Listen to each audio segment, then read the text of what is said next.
Good morning students. तो आज हम इंग्लिश ग्रामर के चैप्टर 20 प्रेजेंट कंटिन्यूअस टेंस की एक्सरसाइजेस फिल करने वाले हैं।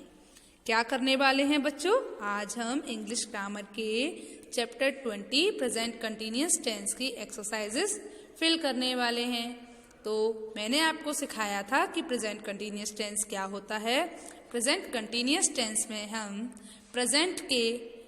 प्रेजेंट में होने वाले उन एक्शन के बारे में बात कर रहे होते हैं जो उस समय चल रहे हैं।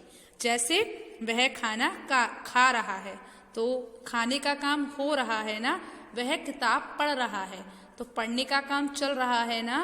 तो ऐसे एक्शन प्रेजेंट कंटिन्यूअस टेंस में आते हैं। इसमें वर्ब के साथ आईएनजी और क्या होता है, वर्ब के साथ आईएनजी का यूज किया जाता है। सबसे पहले सब्जेक्ट लगाते हैं हम। अगर हमारा सब्जेक्ट सिंगुलर होता है तो हमारी हेल्पिंग वर्ब इज यूज होती है। अगर हमारा सब्जेक्ट प्लूरल होता है तो हमारी हेल्पिंग वर्ब आर का यूज किया जाता है। और अगर हमारा सब्जेक्ट आई होता है तो हम एम का यूज करते हैं। तो सबसे पहले हम सब्जेक्ट लगाते हैं, फिर हेल्पिंग वर्ब लगाते हैं, फिर वर्ब के साथ हम आईएनजी लगाते हैं और उसके बाद ऑब्जेक्ट लगाते हैं। तो प्रेजेंट कंटिन्यूअस टेंस में हम क्या स्ट्रक्चर लेते हैं? सब्जेक्ट, हेल्पिंग वर्ब, वर्ब के साथ आईएनजी और फिर ऑब्जेक्ट। ओके, तो बच्चों आपको प्रेजेंट कंटिन्यूअस टेंस समझ में आया। और जब हम इसका नेगेटिव बनाते हैं तो जो भी हमारी हेल्पिंग वर्ब होती है इज, एम, आर, उसके बाद हम नॉट का यूज करते हैं। ओके, तो चलिए अब हम अपने चैप्टर 20 प्रेजेंट कंटिन्यूअस टेंस की एक्सरसाइजेस फिल करना स्टार्ट करते हैं। तो जो हमारी फर्स्ट एक्सरसाइज है वो क्या है बच्चों? Add suitable form of the given verbs in the blank together with is, am और आर। मतलब आपको क्या करना है, जो भी आपके ब्लैंक हैं उनमें आपको जो यहाँ पर ये वर्ब दी हैं वो फिल करनी है। किसके साथ बताइए? किसके साथ? इज, एम और आर के साथ। अब आपको वर्ब फिल करनी है कौन सी फॉर्म में? जो प्रेजेंट कंटिन्यूअस टेंस में आती है और जो फॉर्म यहाँ पर सूटेबल है। ओके, चलिए तो स्टार्ट करते हैं। तो आप जानते हो प्रेजेंट कंटिन्यूअस टेंस में हेल्पिंग वर्ब के साथ वर्ब में हेल्पिंग वर्ब के बाद वर्ब के साथ आईएनजी आता है। तो वही हम इस एक्सरसाइज में भी लिखेंगे। ओके, तो चलिए, तो जो हमारा पहला सेंटेंस है वो क्या है? तनु ब्लैंक एट द डोर। तो तनु जो है वो आपका कैसा सब्जेक्ट है बताइए मुझे। तनु आपका कैसा सब्जेक्ट है? सिंगुलर सब्जेक्ट है या प्लूरल सब्जेक्ट है? सिंगुलर सब्जेक्ट है। तो सिंगुलर सब्जेक्ट के साथ आप कौन सी हेल्पिंग वर्ब का यूज करोगे? इज। तो हमने क्या लगाया? इज। तो तनु इज। अब यहाँ पर आपकी कौन सी वर्ब दी है? Knock, KNOCK। अब आप जानते हो प्रेजेंट कंटिन्यूअस टेंस में वर्ब के साथ क्या आता है? आईएनजी आता है। तो क्या आ गया? नॉकिंग। तो क्या हो गया? Tanu is knocking at the door. क्या हुआ बच्चों? Tanu is knocking at the door. क्योंकि आपका जो सब्जेक्ट था वो सिंगुलर था तो आपकी हेल्पिंग वर्ब इज यूज हुई और वर्ब के साथ आईएनजी आता है तो नॉकिंग। तो क्या हो गया? Tanu is knocking at the door, मतलब तनु दरवाजे पर खटखटा रही है। ओके, चलिए अगला सेंटेंस देखिए। तो जो 2 नंबर का सेंटेंस है वो क्या है? You blank for me. और आपको कौन सी वर्ब फिल करनी है? वेट। तो आपको पता है आप क्या फिल करेंगे? वेटिंग। ओके, अब आपका जो सब्जेक्ट है वो कैसा है बच्चों बताइए मुझे? सिंगुलर है या प्लूरल है? बोलिए, जल्दी बताइए। प्लूरल है। तो आप कौन सी हेल्पिंग वर्ब का यूज करेंगे? इज, एम या फिर आर? बताइए किसका यूज करेंगे? बोलिए, आर का। तो आप यहाँ पर क्या लिखेंगे? आर।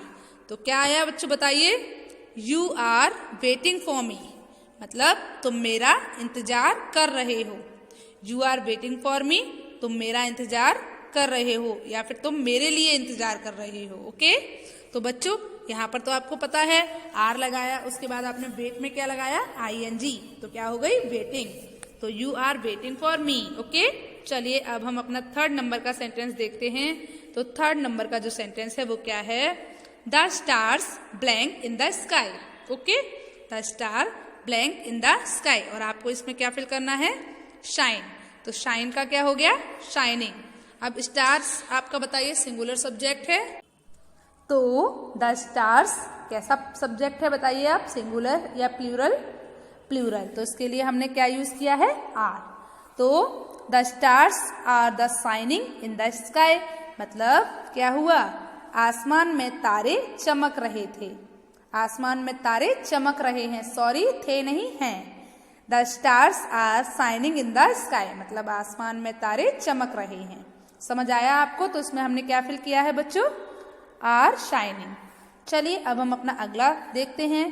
तो जो 4 नंबर का हमारा सेंटेंस है वो क्या है? The birds blank on the tree, मतलब पक्षी पेड़ पर हैं। अब इसमें हमें क्या फिल करना है? चर्प, मतलब चहचहा रहे हैं।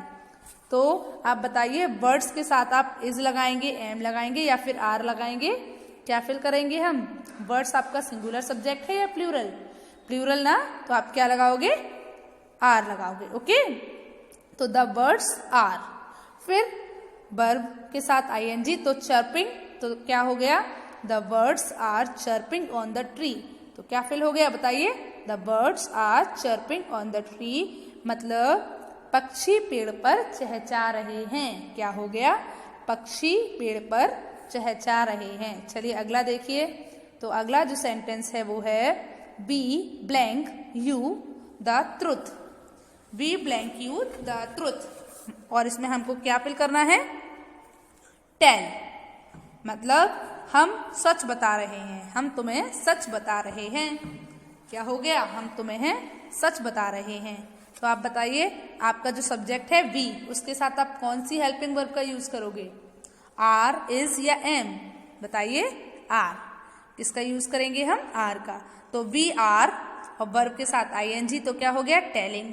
तो क्या हो गया? We are telling you the truth, मतलब हम तुम्हें सच बता रहे हैं। We are you telling the truth, मतलब क्या हुआ बच्चों? हम तुम्हें सच बता रहे हैं। चलिए अगला सेंटेंस देखिए। तो अगला सेंटेंस क्या है? Blank we blank ourselves in the park, मतलब हम खुद से पार्क में, आपको कौन सी वर्ब फिल करनी है इसमें? एंजॉय, तो मजा कर रहे हैं। हम पार्क में खुद से मजा कर रहे हैं। तो आप यहाँ पर वी के साथ कौन सी हेल्पिंग वर्ब यूज करेंगे? Are.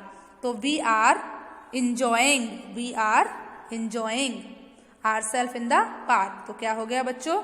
We are enjoying ourselves in the park. Okay, चलिए अब हम अपना अगला सेंटेंस देखते हैं। तो 7 नंबर का जो सेंटेंस है वो क्या है? A lion blank after a lamp. अब इसमें हमें क्या फिल करना है बच्चों? रन। तो पहले बताइए जो लाइन है वो कैसा सब्जेक्ट है? सिंगुलर या प्लूरल? Singular subject. तो उसके साथ आप क्या फिल करेंगे? इज, क्योंकि प्रेजेंट कंटिन्यूअस टेंस में सिंगुलर सब्जेक्ट के साथ हेल्पिंग वर्ब इज आती है, प्लूरल सब्जेक्ट के साथ हेल्पिंग वर्ब आर आती है और आई के साथ एम आता है। ओके, चलिए तो आप यहाँ पर क्या फिल करोगे? इज। तो a line is running. Running में क्या हो जाता है? डबल एन हो जाता है। तो क्या हो गया? The line is running after a lamp. ठीक है, मतलब क्या हुआ? एक शेर एक लैम्प के बाद भागा। ठीक है, मतलब लैम्प आप जानते हो क्या होता है? एक भेड़ का बच्चा जो होता है, जैसे देख रहे हो आप यहाँ पर जो भाग रहा है। तो एक शेर लैम्प के बाद भाग रहा है या लैम्प के पीछे भाग रहा है। तो आप देख रहे हो यहाँ पर जो लैम्प है उसके पीछे एक शेर भाग रहा है। तो एक शेर एक लैम्प के पीछे भाग रहा है। चलिए अगला सेंटेंस देखिए। तो अगला सेंटेंस है she blank an old song. ठीक है, तो यहाँ पर जो आपका शी है वो कैसा सब्जेक्ट है बच्चों? Singular subject. तो आपने यहाँ पर इज फिल किया है। अब यहाँ पर आपकी जो वर्ब दी है वो है सिंगिंग। ठीक है, सिंग, तो उसका हो गया सिंगिंग। तो क्या हो गया? She is singing old song. She is singing old song, मतलब वो पुराने गाने गा रही है। वह एक पुराना गाना गा रही है। She is singing an old song. तो बच्चों आपको ये वाली एक्सरसाइज समझ आई? तो हमने फर्स्ट वाले सेंटेंस में क्या फिल किया? Is knocking. सेकंड वाले में आर वेटिंग। थर्ड वाले में आर साइनिंग। फोर्थ वाले में आर चर्पिंग। फिफ्थ नंबर वाले सेंटेंस में आर टेलिंग। सिक्स नंबर पर आर एंजॉइंग एंड 7 नंबर पर इज रनिंग एंड 8 नंबर पर इज सिंगिंग। तो बच्चों आपको ये एक्सरसाइज समझ आई? आपको इंग्लिश ग्रामर के चैप्टर 20 की एक्सरसाइज नंबर ए समझ आई? चलिए तो अब हम अपनी एक्सरसाइज नंबर बी देखते हैं। तो बी नंबर पर जो एक्सरसाइज है वो क्या है? Change the following sentence into negative and interrogative as shown. मतलब जैसे आपको जो फर्स्ट सेंटेंस है वो करके दिखाया है, वैसे ही आपको सभी सेंटेंसेस को इंटेरोगेटिव एंड नेगेटिव में चेंज करना है। ओके, चलिए तो देखते हैं। तो जो हमारा फर्स्ट सेंटेंस है वो क्या है? आई am eating my food now. मतलब मैं अब अपना खाना खा रही हूँ। तो बच्चों आप जानते हो कि प्रेजेंट कंटिन्यूअस टेंस में जब हम नेगेटिव बनाते हैं तो जो भी हमारी हेल्पिंग वर्ब होती है उसके बाद हम नॉट लगाते हैं, और जब हम उसका इंटेरोगेटिव बनाते हैं तो जो भी हमारी हेल्पिंग वर्ब होती है उसको हम सेंटेंस के बिगिनिंग में लगाते हैं, मतलब सेंटेंस के स्टार्टिंग में लगा देते हैं। तो चलिए अब हम बनाते हैं। तो पहला जो है उसमें क्या है? आई am eating my food now. तो अब हम इसका नेगेटिव कैसे बनाएंगे? I am not eating my food now. अब हम इसका जब इंटेरोगेटिव बनाएंगे तो क्या हो जाएगा? Am I eating my food now. मतलब I am eating my food now मतलब मैं अब खाना खाने जा रही हूँ, मैं अब अपना खाना खाने जा रही हूँ। I am not eating my food now मतलब मैं अब अपना खाना खाने नहीं जा रही हूँ। Am I eating my food now, क्या मैं अब अपना खाना खाने जा रही हूँ? ठीक है, चलिए अगला देखिए।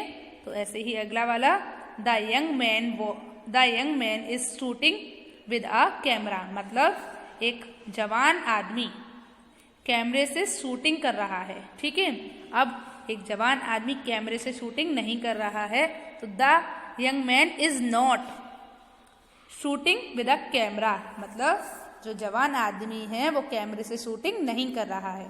अब इसका इंटेरोगेटिव बनाएंगे तो कैसे बनेगा? इज द यंग मैन, जो हमारी हेल्पिंग वर्ब है वो आगे आ गई, तो क्या हो गया? Is the young man shooting with a camera. मतलब क्या एक जवान आदमी कैमरे के साथ शूटिंग कर रहा है? तो आपको समझ आया। और लास्ट में क्वेश्चन मार्क, ये बहुत इंपॉर्टेंट है, क्वेश्चन मार्क आपको जरूर लगाना है। ओके, चलिए अब हम अपना अगला सेंटेंस देखते हैं। तो थर्ड नंबर पर जो सेंटेंस है वो क्या है? Kanak is hanging cloth on my wire, on the wire. Kanak is hanging clothes on the wire. मतलब कनक, देख रहे हो आप इस लड़की को, इसका नाम कनक है और ये क्या कर रही है? ये तार पर कपड़े लटका रही है। ठीक है, तो Kanak is hanging clothes on the wire मतलब कनक तार पर कपड़े लटका रही है। तो अब हमने इसका नेगेटिव बनाया तो क्या बना? Kanak is not hanging clothes on the wire. मतलब क्या हुआ? Kanak is not hanging clothes on the wire मतलब कनक, बताओ, कनक तार पर कपड़े नहीं लटका रही है। Kanak is not hanging clothes on the wire. अब हम इसका इंटेरोगेटिव बनाएंगे तो क्या बनेगा? Is Kanak hanging clothes on the wire. मतलब कनक, क्या कनक तार पर कपड़े लटका रही है? तो या नेगेटिव बनाया तो इज नॉट, और जब हमने इसका इंटेरोगेटिव बनाया तो जो हमारी हेल्पिंग वर्ब थी वो सबसे आगे आ गई। ओके, चलिए तो अब हम अपना अगला सेंटेंस देखते हैं। तो जो हमारा अगला सेंटेंस है वो क्या है? I am painting a beautiful picture. मैं एक सुंदर पिक्चर पर या सुंदर तस्वीर पर, मैं एक सुंदर तस्वीर को रंग रही हूँ। तो I am not painting a beautiful picture, मैं एक सुंदर पिक्चर को नहीं रंग रही हूँ। तो हेल्पिंग वर्ब के बाद नॉट लगा दिया। तो I am not painting a beautiful picture, मैं एक सुंदर तस्वीर को नहीं रंग रही हूँ। अब इसका इंटेरोगेटिव बनाया तो क्या हो गया? Am I painting a beautiful picture, क्या मैं एक सुंदर तस्वीर को रंग रही हूँ? Am I beautiful, am I painting a beautiful picture. फिर क्वेश्चन मार्क लगाना जरूरी होता है, ये मैं आपको बता ही चुकी हूँ। तो बच्चों आपको एक्सरसाइज नंबर 20 समझ आई। तो आज आपको होमवर्क में क्या करना है? आज आपको होमवर्क में इंग्लिश ग्रामर के चैप्टर 20 की exercise number A and exercise number B अपनी इंग्लिश ग्रामर की फेयर नोटबुक में लिखनी है। कैसी राइटिंग में? साफ और सुंदर राइटिंग में। ओके, कैसी राइटिंग में लिखनी है? साफ और सुंदर राइटिंग में। तो आज का आपका होमवर्क क्या है? आज आपको होमवर्क में chapter number 20 present continuous tense की exercise number A and B अपनी इंग्लिश ग्रामर की फेयर नोटबुक में लिखनी है। ओके, चलिए गुड बाय।